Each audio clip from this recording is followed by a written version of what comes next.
Et donc, avançons avec notre quatrième joueur du jour, Danny Green, du coup.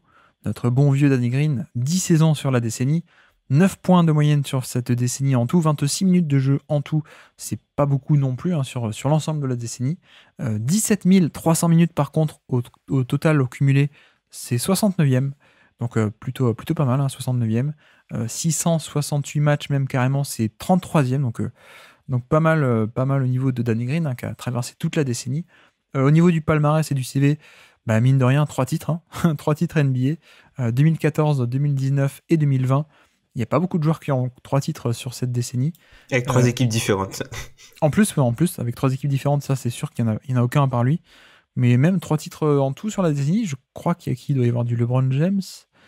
Peut-être des Warriors, non? Ouais, les Warriors. Ouais, bah c'est tout, hein, je crois. C'est tout. C'est tout. Peut-être Kawhi, quoique non, Kawhi, seulement 2. Mais bref. 2 aussi sélections All Defense pour notre... une sélection All Defense, mais en deuxième équipe pour Danny Green en 2017. Et donc voilà pour le CV. NBDraft.net, alors malheureusement, il n'y a pas de comparaison. Il n'était peut-être pas assez connu à l'époque pour avoir droit à une comparaison. Et par contre, pour Draft Express, le meilleur scénario possible pour eux à l'époque, c'était Francisco Garcia, le 3&D de Sacramento, notamment. Ouais. Et le pire, c'était notre ami Keith Bogans. C'était le pire scénario possible pour Danny Green d'après Draft Express. Et donc voilà. Et puis au niveau des surnoms Basketball Référence, j'ai noté Icy Hot. Voilà. Quoi le chaud-froid apparemment pour Danny Green. C'est pas lui qu'on appelait... Ah, je pensais que... Non, c'est ça, c'est Austin Rivers qu'on appelait genre Sub-Zero ou un truc comme ça. Ah, peut-être, ouais, peut-être, effectivement. J'avais noté aussi un surnom, Don't Dribble. Ça, c'était les fans des Spurs. non, je déconne, j'ai inventé. Mais je crois que il y avait l'esprit des Spurs, il était derrière ce surnom.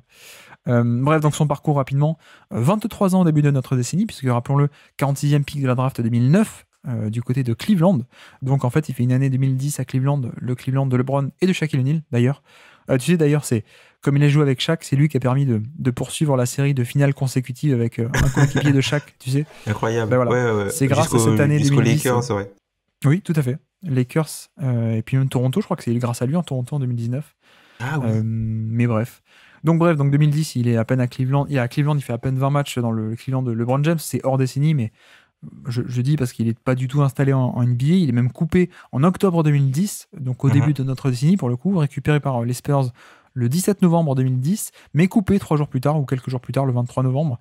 Donc voilà. Et puis ensuite re-signé en mars de cette année 2011. Donc pour dire que la première année 2011 de la décennie, il la traverse un peu... il fait pas grand-chose, 8 matchs en tout pour les Spurs, et notamment de beaucoup des ligues.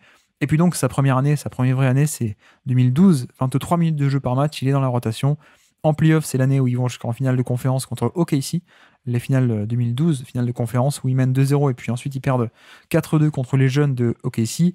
2013, encore un step-up au niveau de son propre temps de jeu et de son importance. 28 minutes de jeu par match, titulaire cette saison-là, 10 points de moyenne. Et en playoff, ça tombe contre Miami en finale, on connaît l'histoire avec le tir de Ray Allen, et notamment aussi le record à 3 points. Le record à 3 points à l'époque sur les finales NBA. Sur les finales NBA, ouais. Qui d'ailleurs, il pique le record à Ray Allen, où il y a un zoom sur la tête de Ray Allen au moment du record. Bon, ça lui fait pas hyper plaisir, hein, mais on va dire que Ray Allen aura le dernier mot dans ces finales, mine de rien. Non mais bref, il était en feu à 3 points, il aurait presque il était en conversation pour être le final. Des finales. Exactement. Si San Antonio avait gagné, il aurait pas été loin. Mais bref, donc 2013, 2014, 24 minutes de jeu par match pour Danny Green, donc pas non plus énorme. En playoff, ça tombe contre OKC en finale de conférence une nouvelle fois. Mais non, qu'est-ce que je dis? N'importe quoi. Ils battent OKC en finale de conférence et ils vont en titre. Tu vois, au bout de 17 épisodes, je m'embrouille complètement. Donc évidemment, 2014, le Beautiful Game, et ils gagnent le titre, pardon, excusez-moi. 2015, plus de 28 minutes de jeu par match pour Danny Green, 12 points. En playoff, ça tombe contre les Clippers au premier tour, cette fameuse série dantesque du premier tour. 2016, toujours 26 minutes de jeu par match pour notre ami Danny Green. En playoff, ça tombe contre OKC au deuxième tour. Cette fois, ça y est, c'est pour de vrai.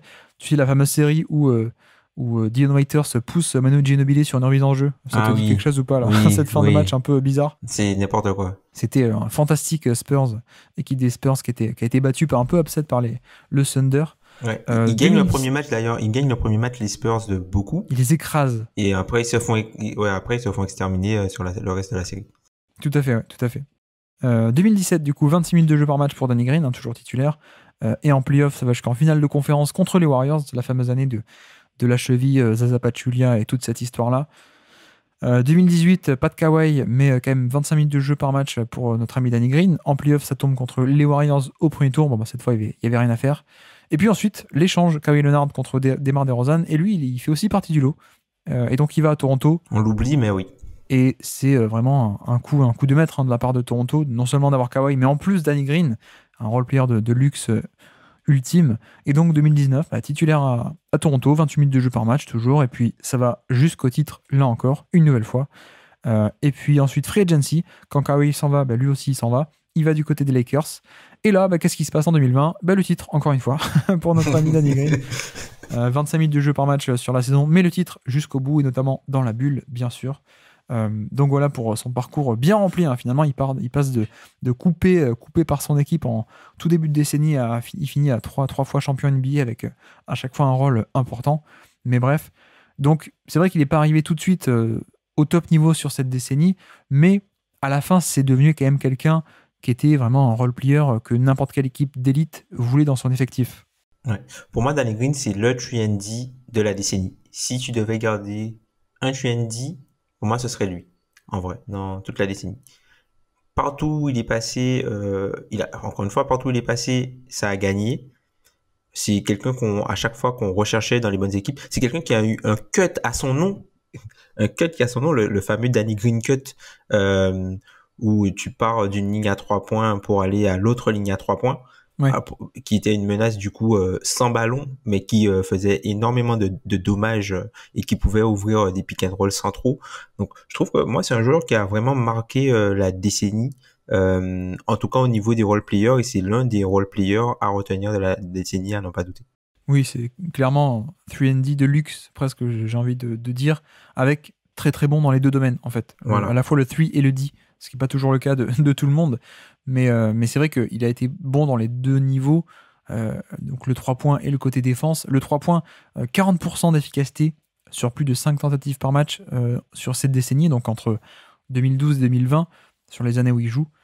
40%, c'est quand même énormissime. Et en plus, donc, au-delà du spacing, il y avait aussi un peu de shoot en mouvement, hein. C'était pas du Steve Novak, hein. C'était pas statique, donc 40% sur des shoots en plus avec une certaine dose de mobilité. Alors c'était pas non plus JJ Redick, c'était pas Kyle Korver, mais il y avait une certaine création offensive comme ça un peu avec lui, parfois occasionnellement. Donc ça c'est un bon point, c'est pour le 3 points très efficace. Malheureusement pas grand chose de plus en attaque, peut-être on y reviendra tout à l'heure. Et puis en défense, je dirais pas élite en défense sur l'homme, mais bon, voire même très bon. Clairement, en tout cas, surtout sur des postes un peu plus petits. Il n'a pas non plus une polyvalence pour défendre des gros postes 3 ou des postes 4, mais très très bon, on va dire bon sur le côté on-ball face à des arrières, on va dire, arrière ailier, petits ailiers, mais surtout très polyvalent et très très bon off-ball aussi, surtout, je sais pas si tu me rejoindras, mais il y a un côté très complet du défenseur qui est pas juste face à son match-up, mais aussi intelligent et dans l'espace. Exactement. C'est un défenseur très très cérébral. Et d'ailleurs, tu vois, c'est pour ça que le mariage à Toronto était top, tu vois, avec des Kyle Lowry, des Van Vliet, des Marc Gasol, ouais. Et de l'autre côté un peu les gens les exécutants, on va dire, qui font des choses avec tu vois les Kawhi. Un peu d'Oji, même si bon il n'était pas présent sur tout le run, et aussi Ibaka, tu vois, et ouais. c'était vraiment le mariage parfait. Et on a souvent tendance à oublier que Danny Green était dans l'échange pour Kawhi Leonard, mais je pense que c'est pas pour rien que les Raptors ont essayé de le récupérer en même temps que Kawhi Leonard, hein. Ouais. Ah oui, c'était un vol, hein, cet échange, parce que déjà Kawhi contre DeRozan, bon, mais je pense que Toronto est des gagnants, mais en plus avoir rajouté non seulement un franchise player, mais en plus un role player de luxe à côté, c'était génial, quoi. Donc il y a ce côté-là qui était très bon. Alors encore une fois, il n'a pas été à ce niveau-là sur toute la décennie, je pense pas. Non. Au début, il met du temps un peu à arriver, c'est normal. Mais c'est clair qu'à la fin, on a vraiment un top role player que toutes les équipes compétitives voulaient, en fait, hein, très clairement.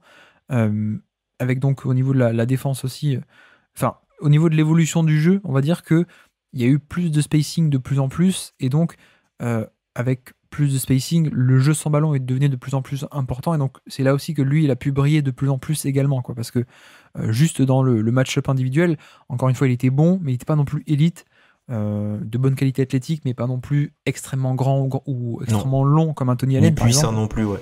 C'est ça, ouais. Donc lui, c'était plutôt le côté playmaking, intelligence en ballon, comme tu as dit, etc. Très bien Et placé, qui c'est ça, ouais. vraiment dans l'anticipation pour ne jamais être surpris, qui jouait beaucoup sur les angles. C'est quelqu'un que je trouve qui faisait pas beaucoup de fautes, vraiment, qui très très propre hein, en vrai, et qui c'est quelqu'un qui en fait qui prenait la défense pas par le playmaking qu'il va aller pouvoir générer, donc est-ce qu'il allait pouvoir stopper l'adversaire ou pas, mais c'était de faire en sorte que l'adversaire soit dans les moins bonnes dispositions possibles pour prendre une décision positive Ouais, pour faire avancer l'attaque. ouais, tout à fait, tout à fait. Alors par contre, il faut quand même qu'on parle du petit négatif. Oui, L'attaque, il y avait du non, shoot à 3 points, il y avait même du shoot un peu en mouvement, comme on a dit. Mais c'est vrai qu'à part ça, il n'y avait pas pas grand-chose, non? grand-chose, non. Pas beaucoup de création, même très peu de création, c'est pas quelqu'un sur qui on faisait des fautes puisque c'est pas quelqu'un qui avait du ball handling ou quoi que ce soit. Enfin, limite, lui, sur le terrain, il fait plus du passé va, c'est-à-dire qu'il fait une passe et après il va courir quelque part, va prendre un écran et tout ça. C'est pas quelqu'un qui pouvait se créer son propre tir en dehors de ses déplacements. Alors, c'est vrai qu'il n'y a pas de la création offensive balle en main, mais je trouvais qu'il était quand même intéressant pour pouvoir se créer de l'espace loin du ballon, puisque au final, un démarquage, c'est quand même une création de tir. Enfin, je trouve. Hein. Oui, C'est pas du dribble pull-up, mais en fait, tu te crées la situation pour pouvoir te rendre disponible et pour qu'on te donne le ballon. Après, même au niveau du passing, je trouve que c'est vraiment un passeur vraiment, enfin, pas créatif, vraiment. Enfin, je trouve que c'était un passeur juste lambda, quoi, il apportait pas vraiment de plus-value. Alors oui, il était capable d'amplifier de temps en temps un décalage, mais c'est pas quelqu'un qui allait pouvoir faire des différences, faire des cross-coups de passe ou des choses comme ça, quoi. ouais, c'était le minimum pour un role player, quoi. Voilà, c'est Ouais, ça. ouais, Très très effectivement, simple. effectivement. Donc il était vraiment élite dans le tree et dans la D, même pour l'époque, hein, puisque quand tu regardes son three-point attempt rate pour l'époque, tu vois, il est souvent aux alentours plus de 200%, tu vois. C'est un truc, enfin, Ouais, incroyable pour ce type de joueur-là. Mais c'est vrai que ça manquait de peps et de jus, quoi. Et quand tu vois les autres role-players, on va dire de la décennie un peu estampillés, trendy, quand tu prends par exemple les Batum, même les Wes Matthews.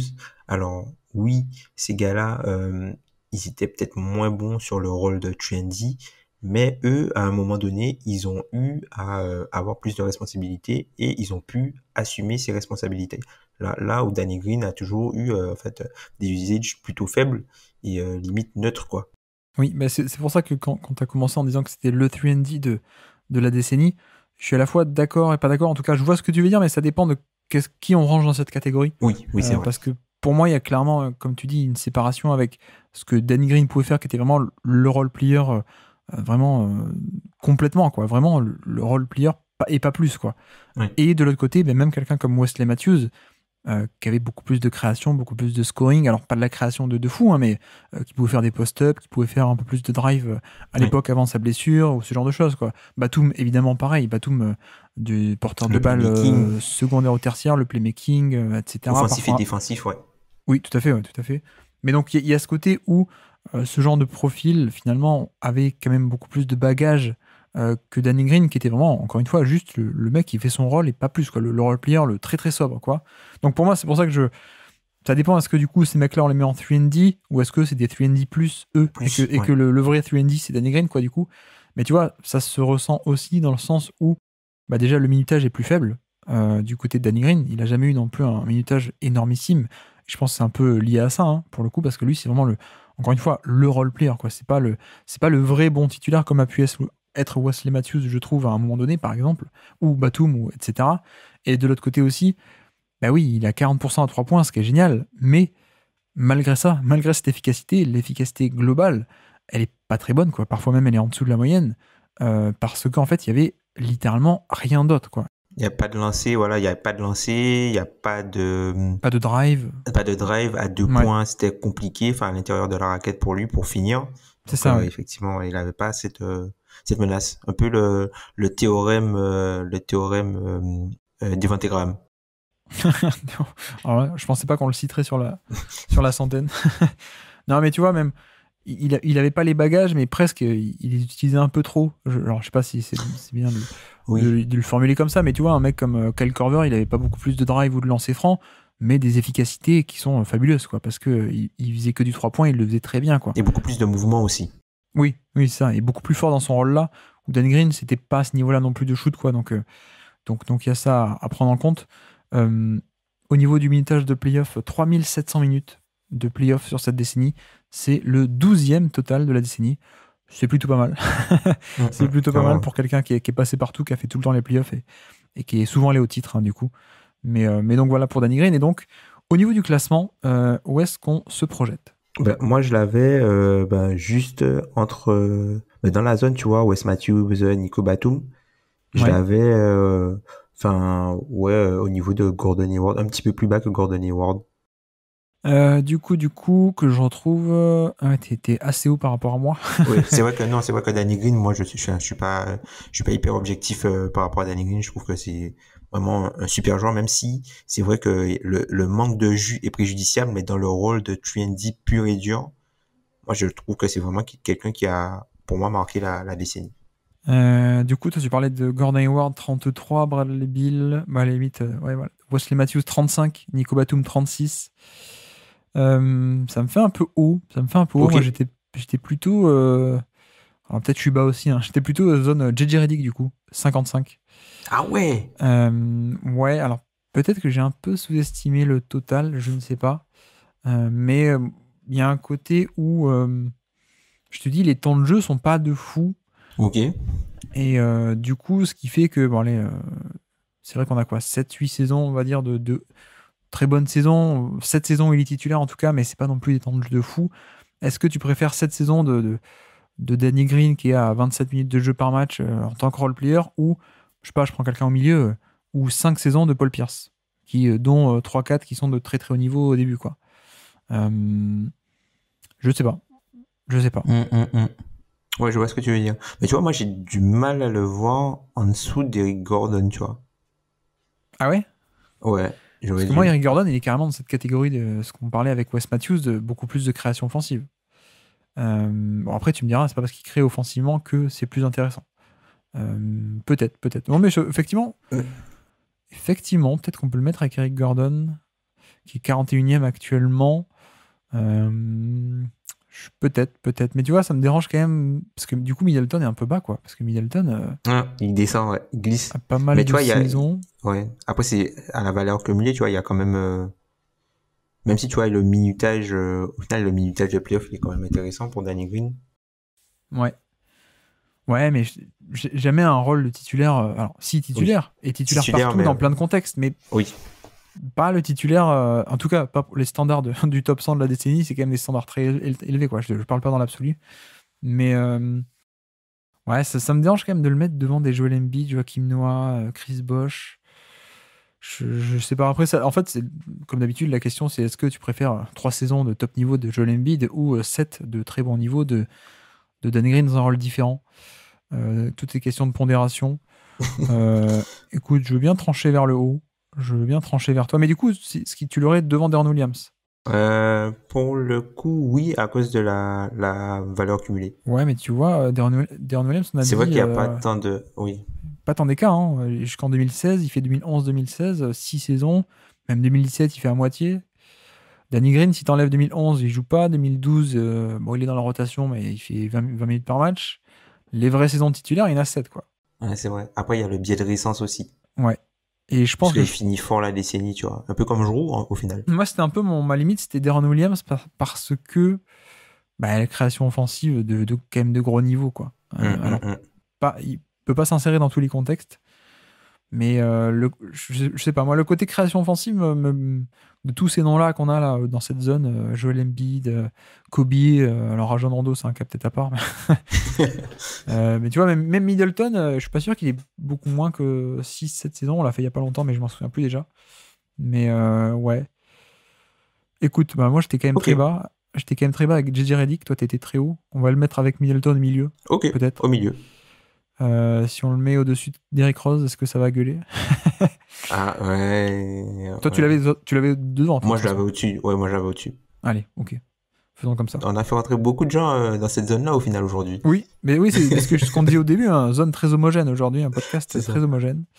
Mais bref. Donc, ok pour le classement. Et donc, petit quiz pour finir. C'est qui a joué cette série-là. Est-ce que tu es capable de me citer des joueurs qui ont joué la série fantastique Clippers contre Spurs en 2015? C'est un premier tour, mais c'est une série fabuleuse entre deux équipes qui étaient très très fortes. Et d'ailleurs, c'est depuis cette saison-là qu'on a supprimé la règle des têtes de division qui devaient être 1, 2, 3, 4. Je sais pas si tu te souviens. Oui. Parce que Portland, qui était très mauvais, était passé devant Clippers et Spurs. Ouais, c'est ça, parce qu'en fait, ils avaient l'obligation en fait, d'accueillir une série de playoffs, en fait. Oui, les vainqueurs de chaque division devaient être dans le top 4. Voilà. Et c'est après ce Clippers Spurs qu'on a arrêté. Donc, est-ce que tu es capable de me citer des joueurs de cette série de 2015?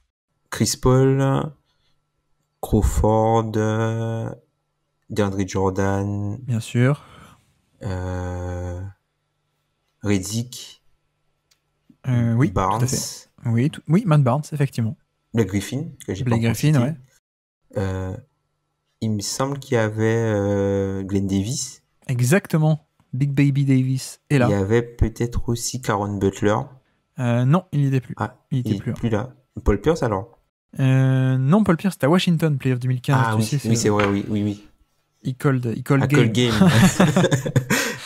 Non, alors il y avait par contre quelqu'un qui a un peu ravivé sa carrière sur cette série, qui a fait des grosses sorties, qui était un peu un fiston du coach. Exactement, Austin Rivers.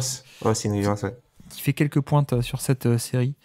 Après, bon, c'est des noms un peu compliqués. On avait du Lester Hudson. Est-ce que tu te souviens de Lester Hudson? Ouais, Lester Hudson, d'ailleurs, c'est l'un des meilleurs amis de Tony Allen. Hein.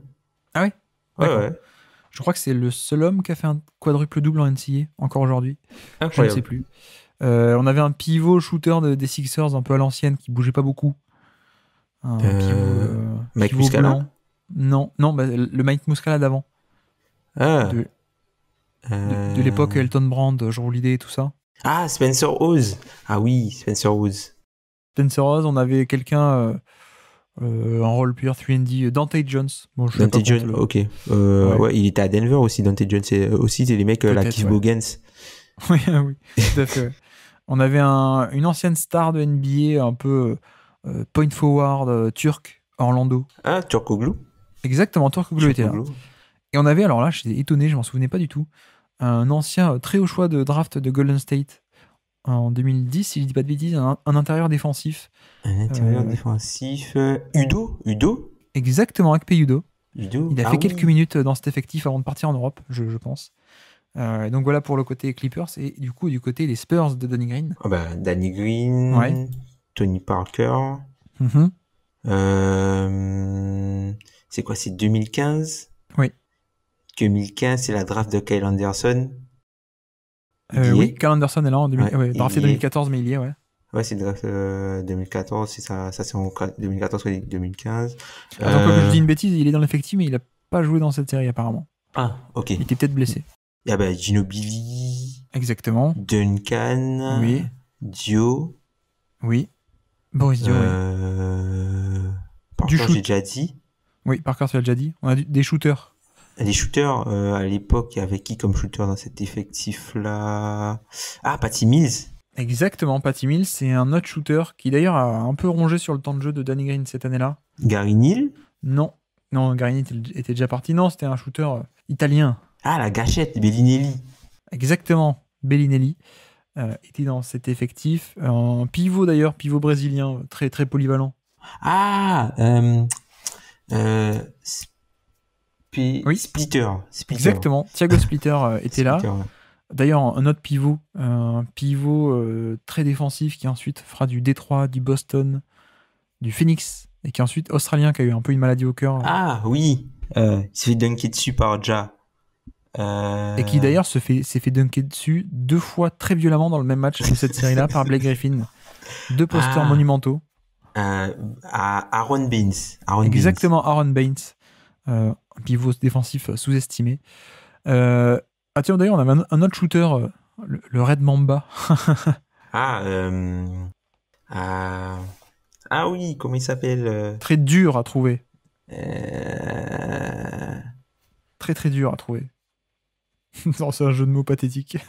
Ah oui, Matt Bonheur. Exactement. Bonheur. Ouais, j'allais Matt dire Bonheur. Scalabrini, mais Matt Bonheur, oui, effectivement, aux Spurs.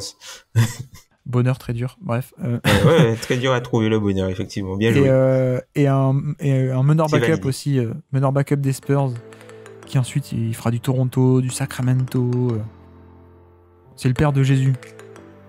Ah non. Là, je valide pas. J'ai trouvé, mais je valide pas. Corrige ça.